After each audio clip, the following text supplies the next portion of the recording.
আসসালামু আলাইকুম রহমতুল্লাহ। আজকে আমি আমার সাথে ঘটে যাওয়া একটি ঘটনা শেয়ার করব আপনাদের সাথে। সেটা খুবই হরর ঘটনা। তো তখন আমার বয়স ছিল 10 থেকে 11, আরও 21-22 বছর আগের ঘটনা। তো আমার গ্রামের বাড়ি হচ্ছে গোপালগঞ্জ, কাশিয়ানী থানা।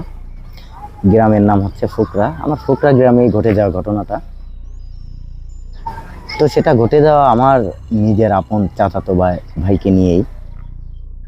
তো আমি ছিলাম তখন, আমি ছোট ছিলাম, কিন্তু তারপর থেকে দেখে আসছি আর কি। আমি সেটা আপনাকে এখন শেয়ার করব। তো আমার চাচাতো ভাই তখন বয়স ভালোই, 35-36 বছর বয়স ছিল। তো তখন তিনি বিবাহ করে আর কি।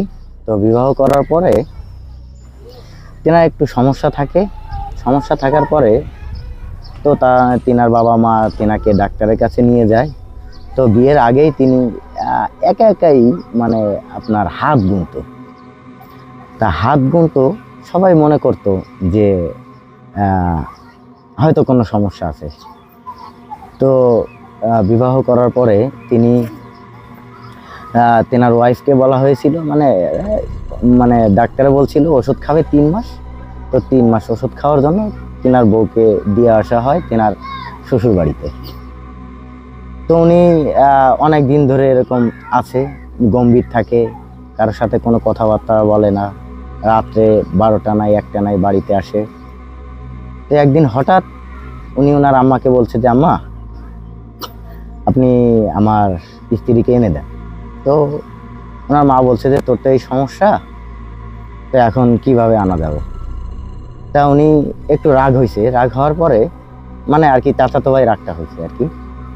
তো রাগ হওয়ার পরে উনি বলছে, আজকে তোমরা আমাকে আর দেখতে পাবা না। তা উনি বলছে যে, এটা কেমন কথা বলিস বাবা।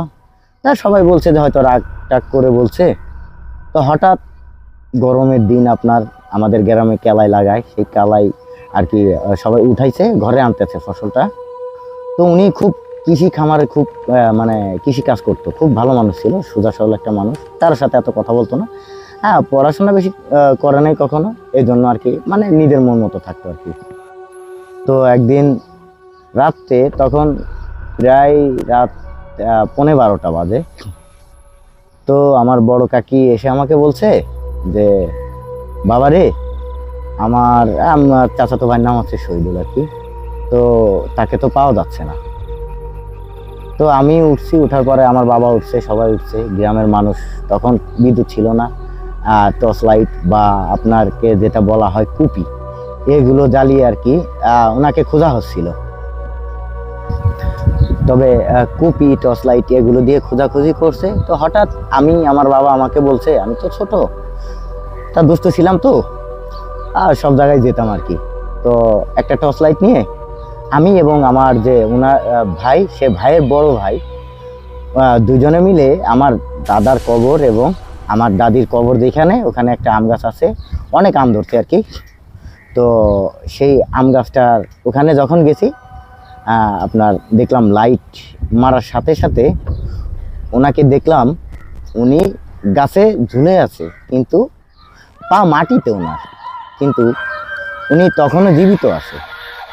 তো আমরা ওনাকে ধরে পড়ে নিয়ে আসলাম, দা দিয়ে রশি কাটার পরে বাড়িতে আনার পরে কিছুক্ষণ পরে তিনি মারা গেল। তো মারা যাওয়ার সময়, পোস্টমর্টেম করে আনার সময়, তখন আমাদের বাড়ি ওই লাশ দেখতে এসে এক লোক রাস্তায় ঠিক সেম ওরই মতো একটা লোক দেখছে। তো ওই লোক দেখার পরে বাড়িতে আসার পরে আমাদের মানে বাড়ির পাশেই, আশেপাশেই, তো আমাদের বাড়িতে আসার পরে উনি তখন করছে, বেহুশ হয়ে গেছে। তো বেহুশ হয়ে যাওয়ার পরে তাকে পানি টানি দিয়ে হুশ করার পরে বলছে যে, তোমার এই সমস্যা কেন? বলছে যে, আমি যাকে দেখতে আসছি তাকে আমি আমাদের বাড়ির পাশের বাগানের ওখানে দেখে আসলাম। তো আমি এখানে দেখার পরে আমি অজ্ঞান হয়ে গেছি। তো তারপরে তাকে হুজুরের কাছে নিয়ে গেল, ঝাড়ফুঁক দিল। তারপরে আস্তে আস্তে পোস্টমর্টমের পরে তার লাশ দাফন হলো, তাকে মাটি দেওয়া হলো। মাটি দেওয়ার পরে একদিন হঠাৎ আমার বাবা আমাকে বলতেছে, একটা জিনিস দেখবি? তা আমি আব্বাকে বললাম, কি দেখাবো আমাকে?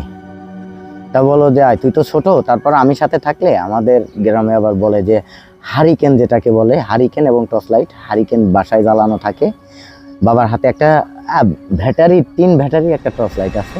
তা বলছে যে তখন রাত বাজে 2টা, গরমে কারেন্ট ছিল না, তো গরমের দিনে ঘুম আসতেছে না। তা বলছে যে চল বাবা বাইরে থেকে ঘুরে আসি আর তোর একটা জিনিস দেখাই নিয়ে আসি। তা হঠাৎ আমাদের টিউবওয়েল পাড়ে যখন আমরা গেলাম, তখন দেখি হঠাৎ করে তাদের যে নতুন বাড়ি করছে ওই বাড়ির উঠানে মাটি কাটা হয়েছে, মাটির উপরে আলোর মতো দেখা যাচ্ছে, এখানে একটু আলো হয়, এখানে একটু আলো হয়, এখানে একটু আলো হয়। তা আমার একটু ভয় ভয় লাগলো, খুবই একটা ভয় লাগলো যে এটা কেমন। তা আমার বাবা আমাকে বলতেছে যে বাবা তুমি এটা দেখে ভয় পাও না, আমি তো তোমার সাথে আসি। তারপর আমি বললাম হ্যাঁ ঠিক আছে। বলে তুমি কিছুক্ষণ অপেক্ষা করো, অপেক্ষা করার পরে আমি তোমাকে একটা জিনিস দেখাবো। তো আমি আর আমার বাবা কথা বলতেছি, হঠাৎ ঠিক আমার ওই চাচাতো ভাইয়ের রূপেই একটা লোক এসে, মানে সেটাই ওরকম কিছুই, তো গায়ে শুধু একটা গামছা ঘাড়ে আছে এবং একটা লুঙ্গি পরা, চোখগুলো কেমন কেমন, খুব মন মরা মানুষটা। সামনে আসতে আমি দেখে আমার গা, দেখেন ভাই আমার গা শিউরে উঠছে। তো আমি তখন দেখার পরে বলতেছি বাবা তো শহীদুল ভাই, আমি ছোট তো। বলতেছে না বাবা। তা এসে বলতেছে কাকা আমাকে একটু পানি দেন। তা বলতেছে আমার বাবা বলতেছে দে পানি খাবা, তো টিউবওয়েল আছে তুমি পানি খাও। তো পানি যখন না বলছে তখন বলল কাকা আমি চলে যাচ্ছি, বলে সে পানি খাওয়ার কথা বলে একটা শব্দ করলো, মানে কিরকম একটা শব্দ করে সে আস্তে আস্তে চলে গেল। চলে যাওয়ার পরে আমি বাড়িতে আসলাম। বাড়িতে আসার পরে আমার গায়ে প্রচুর জ্বর ওই দেখার পরে। যাক, জ্বর হওয়ার পরে আমাদের গ্রামে একটা হুজুর ছিল, নাম হচ্ছে ওয়াইজ। তো ওই হুজুরটা আমাকে খুব ভালোবাসতো, ওনারা সবাই। ওনাদের বাড়িতে আমার বাবা ছোটোবেলায় ভোরবেলা ফজরের নামাজের পরে আমাকে নিয়ে গেল। নিয়ে যাওয়ার পরে উনি একটা সাদা সুতা আমাকে গিট্টু মেরে মেরে ওটা পরে দিয়ে আমার গলায় বেঁধে দিল। যাক, আমার জ্বর ভালো হয়ে গেছে। তারপরে একদিন হচ্ছে ঠিকই ওই আমার চাচাতো ভাই আমার আরেকটা কাকার বাড়ির সামনে সেই টিউবওয়েলে আসছে যে কাকা আমাকে পানি দাও। তো তিনারা বলল যে পানি কোথায় পাবো, তুমি কি পানি খেতে পারবা? বলছে যে না কাকা আমি পানি খেতে পারবো না। তো বিষয়টা হচ্ছে যে ওনার সাথে ওই দেখার পরে আমার যে দাদির বাড়িতে আরেকটা দাদির বাড়ি ছিল, মূল কথায় ফিরে আসি, আমার যে দাদির সাথে ওনার একটা ভালো সম্পর্ক ছিল, যে দাদি তিনার কাছে সব কথা বলতো, আসা যাওয়া করতো।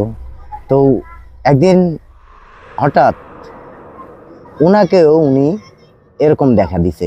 তো দেখা দেওয়ার পরে ঠিক 3 দিন, যখন আপনার এরকম করতে করতে 45 দিন হয়েছে, তো 45 দিন হওয়ার পরে লাস্টের দিন বলছে যে আমি আর তোমাদের মাঝে থাকতে পারবো না, আমার চলে যেতে হবে। তো উনি তারপরে আর আমাদের এলাকায় তাকে দেখা যায়নি। তো আমার ঘটনাটা এই পর্যন্তই ছিল।